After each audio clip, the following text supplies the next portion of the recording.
ml તો હું તમને તે દવા બતાવું તે ટાઈમે જ આપણે દવાનો સ્પ્રે કરી દઈએ તો જીવાત જલ્દીથી કંટ્રોલમાં આવી જાય. જીવાત કેટલું નુકસાન કરી શકે આપણા કપાસના છોડને. કેમ છો બધા ખેડૂત મિત્રો? તો સ્વાગત છે તમારું આજના વ્લોગમાં. તો આશા રાખું છું કે બધા મજામાં જશો. તો આજે આપણે કપાસના 45 દિવસ કમ્પ્લીટ થઈ ગયા છે, એટલે કે આપણો કપાસ ફ્લાવરિંગ સ્ટેજ ઉપર આવી ગયો હશે. તો જે કપાસની ખેતી કરતા હશે તે ખેડૂતોને તો ખબર જ છે કે જ્યારે આપણા કપાસના 45 દિવસ કમ્પ્લીટ થઈ જાય એટલે તેમાં ફ્લાવર આવવાનું, એટલે કે જે ફ્લાવરિંગ માટે જે ઝીંડું આવે તે આવવાનું સ્ટાર્ટ થઈ જાય છે. તો હું તમને બતાવું કે તે કઈ પ્રકારનું હોય છે.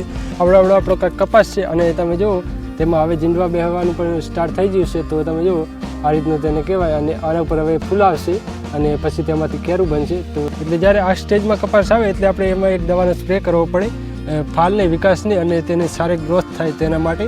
અને જો તેમાં જીવાત હોય તો તે જીવાતની પણ એક દવા આવે છે, તો તેનો સ્પ્રે પણ કરી નાખો. તો આવનારા ટાઈમમાં જીવાત પણ ઓછી આવે અને કપાસની ગ્રોથ પણ સારી થાય. તો જો હું દવા તે લાવ્યો તો આમાં 2 ડબલા છે 500 ml. તો હું તમને તે દવા બતાવું. આરો વિડીયો હું ચોથી વાર શૂટ કરું છું, કેમ કે પહેલી વાર જ્યારે મેં વિડીયો શૂટ કર્યો ત્યારે એમાં થયું છું કે આ જે મેં દવા લાવ્યો હતો તેને મેં થોડુંક કોમ્પ્લેક્ટ થોડુંક તે વિડીયોમાં મેં તમને માહિતી આપી દીધી. એટલે આ વિડીયોમાં હું તમને સરળ ભાષામાં દવાનો પરિચય આપું કે તે કઈ દવા છે અને કપાસ પર તે કઈ રીતે કામ કરે છે. તો વધારે આપણે આ દવાનો હું તમને વધારે એવું કોમ્પ્લિકેટેડ ભાષામાં જવાબ ના આપતા, એક સાદા ખેડૂતની ભાષામાં હું તમને જવાબ આપીશ કે આ દવા કઈ રીતે કપાસમાં સ્પ્રે કરવો, કઈ રીતે તે કામ કરે છે અને કેવી કપાસની ગ્રોથ કરે છે. તો સૌથી પહેલાં તો હું તમને આ દવા બતાવી દઉં કે કઈ રીતની આ દવા છે. તો આપણા કપાસમાં ક્યાંક અમુક છોડમાં જીવાત દેખાય છે, એટલે કે સૂચીઓ અને જે સફેદ માખી આવે તે અમુક છોડમાં છે. અત્યારે વધારે પ્રમાણમાં નથી, એટલે અત્યારથી ડોઝ મારી દઈએ આપણે, એક સ્પ્રે દવા લગાવી દઈએ તેનો જીવાત માટે.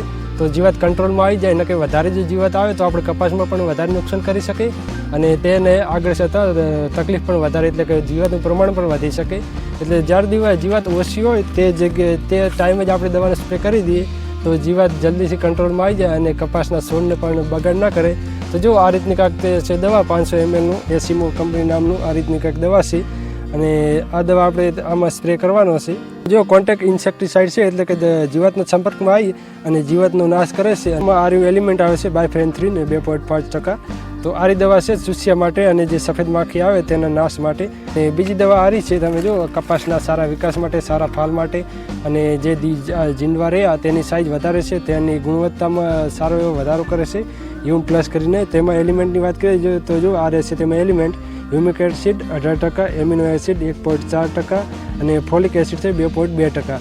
તો આ રીતે દવા છે અને તેના ફાયદા તમે એમને હું બતાવું તો આ સાઈડ જો તેમના ફાયદા લખેલ છે, તો તમે તે ફાયદા વાંચી શકો, અથવા તો હું તમને તેને સરળ ભાષામાં કહું તો આ જે આ રીતે દવા રહી હ્યુમ પ્લસ, તો તે કપાસના વિકાસ માટે અને કપાસની વૃદ્ધિ માટે બેસ્ટ દવા છે.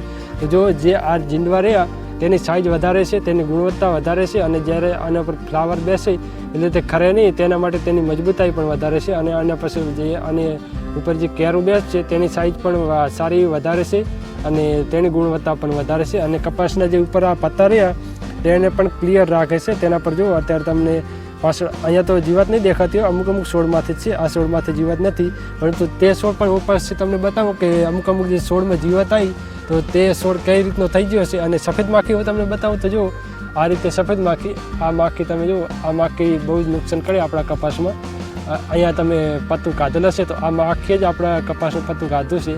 અને જો આની સંખ્યા વધી જાય તો આખો કપાસના જે પત્તા રહ્યા તે જારી કરી નાખે અને કપાસની ગ્રોથમાં બહુ મોટો એવું નુકસાન કરે. જે આ દવા રહી હ્યુમ પ્લસ, તે કપાસ ઉપર આપણે જ્યારે સ્પ્રે કરીએ ત્યારે તેના પત્તાની ગુણવત્તા સારી કરે છે, પત્તું એકદમ ક્લીન રાખે છે, તેનો વિકાસ પણ સારો કરે છે અને છોડ પણ એવો હરોભરો કમ્પ્લીટ રાખે છે. પરંતુ તેના મૂળિયામાં પણ સારો એવો વિકાસ કરે છે.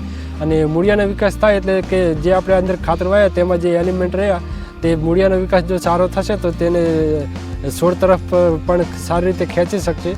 તો આ દવા તે રીતનું પણ કામ કરે છે. તો વધારે વિડીયો કોમ્પ્લિકેટેડ ના બનાવતા, જો ચૂસીઓ અને વધારે એવું સફેદ માખી હોય તો આરી એસીમાં દવા અને કપાસનો વિકાસ, કપાસની ગ્રોથ, કપાસના જે જીંડવા આવે તેની ક્વોલિટી સારી રાખવા માટે આ હ્યુમ પ્લસ. તો આ 2 દવા બેસ્ટ આવે છે.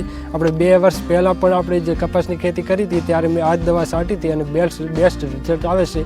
અને આ દવા છાંટ્યા પછી 5 થી 6 દિવસ પછી તેનું રિઝલ્ટ આવે ત્યારે પણ હું એક કમ્પ્લીટ વિડીયો બતાવી દઈશ તમને તેનો કે આપણી દવાનું કેવું રિઝલ્ટ આવ્યું છે. તો સીધી લીટીમાં વાત કરું તો જ્યારે કપાસ 45 દિવસનો કમ્પ્લીટ થઈ જાય એટલે જો કપાસ ફ્લાવર સ્ટેજ પર તો આવી જાય, પરંતુ જીવાત હોય તો આ 2 દવાનો સ્પ્રે કરી દો એટલે કપાસને પછી જોવા પણ રહેતું જ નથી. કપાસનો જોરદાર એવી સારો વિકાસ થાય અને કપાસમાં જીવાત હોય તે જીવાત પણ ઠાવ મૂકી જતી રહેશે અને આપણે કપાસમાં ઉતાર થતો તો થોડો હેતુને લીધે તો આપણે તે દવા છાંટી છે તે દવા પણ મૂળિયામાં રેડી છે.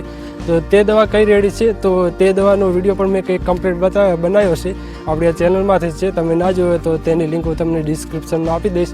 તો તે વિડીયો જોઈને પણ તમે તે જોઈ શકો કે આપણે તે મૂળિયામાં કઈ દવા નામી છે. તો જુઓ તમે મેં કીધું તે પ્રમાણે અમુક છોડમાં જ આવો આવ્યો છે. તમે આ છોડ જુઓ અને તેની સાઈડમાં આ છોડ જુઓ. અહીંયા તમે જુઓ આ છોડના પત્તા એકદમ પીળા પડતા ધાકા તેમાં પડી ગયા છે અને તેનું પત્તું પણ કેવું જુઓ મુરઝાઈ ગયું છે, એકદમ કોકળું થઈ ગયું છે અને તેના પર જો તમે આ રીતના ચૂસ્યો છે. તો હજી અમુક છોડમાં જ છે. તો તે છોડ ઉપર આ રીતની દવા આપણે નાખીએ એસીમાં તો તે છોડ કમ્પ્લીટ આ રીતનું થઈ જાય અને તમે જુઓ તેના પર સફેદ માખી પણ તમને દેખાતી હશે. તો આ માખી પણ તે દવાના આપણે નાખીએ તો આ માખીનો પણ નાશ થઈ જશે. તમે જુઓ જીવાત કેટલું નુકસાન કરી શકે આપણા કપાસના છોડને. વિકાસમાં પણ તમે ફરક સાફ જોઈ શકો કે આરે છોડ તમે જુઓ અને તેની સાઈડનો છોડ તમે જુઓ. અને જો આ વખતે આપણે આમાં સ્પ્રે દવાનું ના કરીએ તો આ દવા આ રીતે જીવાત હવે આ છોડમાં જતા વાર ના લગાડે. તે અહીંયાથી અહીંયા જાય, પછી અહીંયાથી અહીંયા જાય, તેમજ જેન રિએક્શન ચાલુ થઈ જાય અને આખા જે કપાસમાં જીવાત ફોલાઈ જાય. તો જ્યારે જીવાત ઓછી હોય ત્યારે તે જીવાતનું કંટ્રોલ કરી શકે તેવી દવા આપણે અંદરમાં સ્પ્રે કરી દેવું પડે. તો હું તો એસીમો નામની જે દવા આવે તેનો સ્પ્રે કરું છું દર વખતે. જે કપાસનો વિકાસ સારો કરાવવો હોય, તેની ગ્રોથ સારી કરાવવી હોય, તેની ક્વોલિટી સારી રાખવી હોય કેરાની, તો તેના માટે છે યુમ પ્લસ. તો આ 2 પ્રકારની દવા આપણે કપાસ જ્યારે 45 દિવસનો થઈ જાય ત્યારે આ 2 પ્રકારની દવાનો મિક્સ કરી અને એક ડોઝ મારી દો, એક સ્પ્રે કરી દો એટલે પછી કપાસ જોરદાર ગ્રોથ કરશે. તો બસ આજની વિડીયો આપણે આટલા સુધી રાખીએ. તો આપણી આ વિડીયોને લાઇક કરી દેજો અને ચેનલ સબસ્ક્રાઈબ કરી દેજો. તો મળી જલ્દી બીજા વિડીયોમાં. ત્યાર સુધી જય હિન્દ, જય ભારત.